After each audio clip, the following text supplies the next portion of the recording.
হবে কেন, এটা আগে দিতে হবে বন্ধুরা, এইটা আগে দিতে হবে একটু, এটাকে একটু ভাজতে হবে, এটা একটু ভাজতে হবে। তারপরে এর সঙ্গে গোলমরিচটা দিয়ে দেবো, গোলমরিচটা ভাজতে হবে।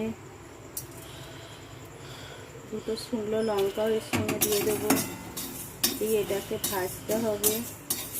এটাকে ভাজতে একটু টাইম লাগবে, 5 থেকে 7-8 মিনিট টাইম লাগবে বন্ধুরা।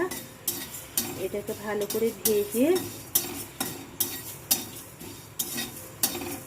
বন্ধুরা, কেন লাস্টে জিরেটা দিলে ভালো, এর আগে প্রথমে যদি জিরেটা দিতাম চুনি ভালো হয়ে যেত। নাড়িয়ে নেবো সর্ষের তেল, আর একটু সর্ষের তেল দেবো বন্ধুরা, নিয়ম পরিমাণ মতো সর্ষের তেল দেবো।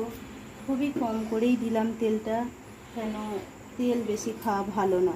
এবারে আমি পেঁয়াজটা দেবো, কুচি করা পেঁয়াজটা, 5 থেকে 7 মিনিট টাইম লাগবে ভাজতে। পেঁয়াজটা দিলাম, পেঁয়াজটা দিলাম, তারপর রসুনের কুচিগুলো দিয়ে দিলাম,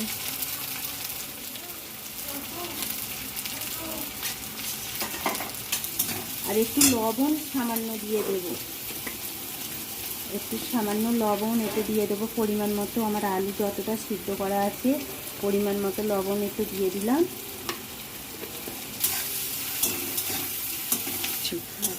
এবার আমি নাড়ছি, একটু নেড়ে চেড়ে নিলাম বন্ধুরা। একটু সামান্য লাল হলে ভালো হবে, টেস্টিং হবে একটু। এবারে আমি সেদ্ধ করা আলুটাকে মেখে রেখেছিলাম, পেঁয়াজ ভাজার ওপরে দিয়ে দিলাম।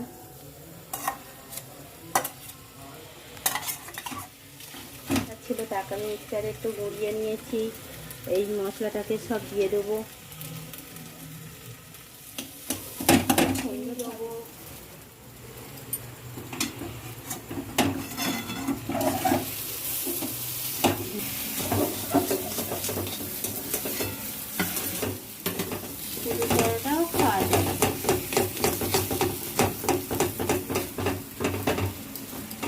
এবারে আমি হয়ে গেছে, এবার আমি না ময়দার বন্ধুরা, এবারে এটাকে এটাকে নিয়ে আমি একটা ভালো করে পুর এতে দিয়ে দেব, পুরটা দিয়ে দেবো, আলু মিশ্র করা পুরটা।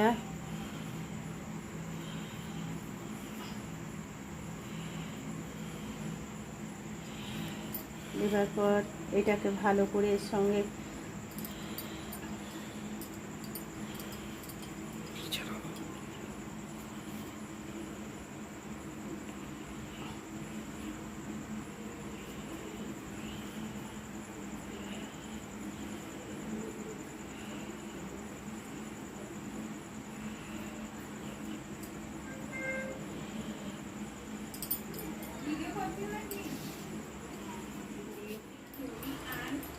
রোল করে নিলাম একটু। নেবার পরে এই পুরটাকে এতে দিয়ে দিলাম বন্ধুরা। পুরটাকে দেবার পরে এটাকে বন্ধ করে দেব, এটাকে ভালো করে বন্ধ করতে হবে, নাহলে আলু বেরিয়ে যাবে।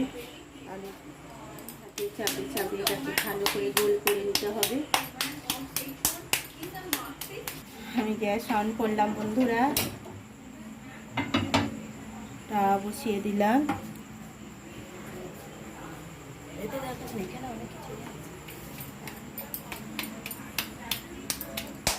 হাতের মধ্যে এটাকে গোল করতে হবে।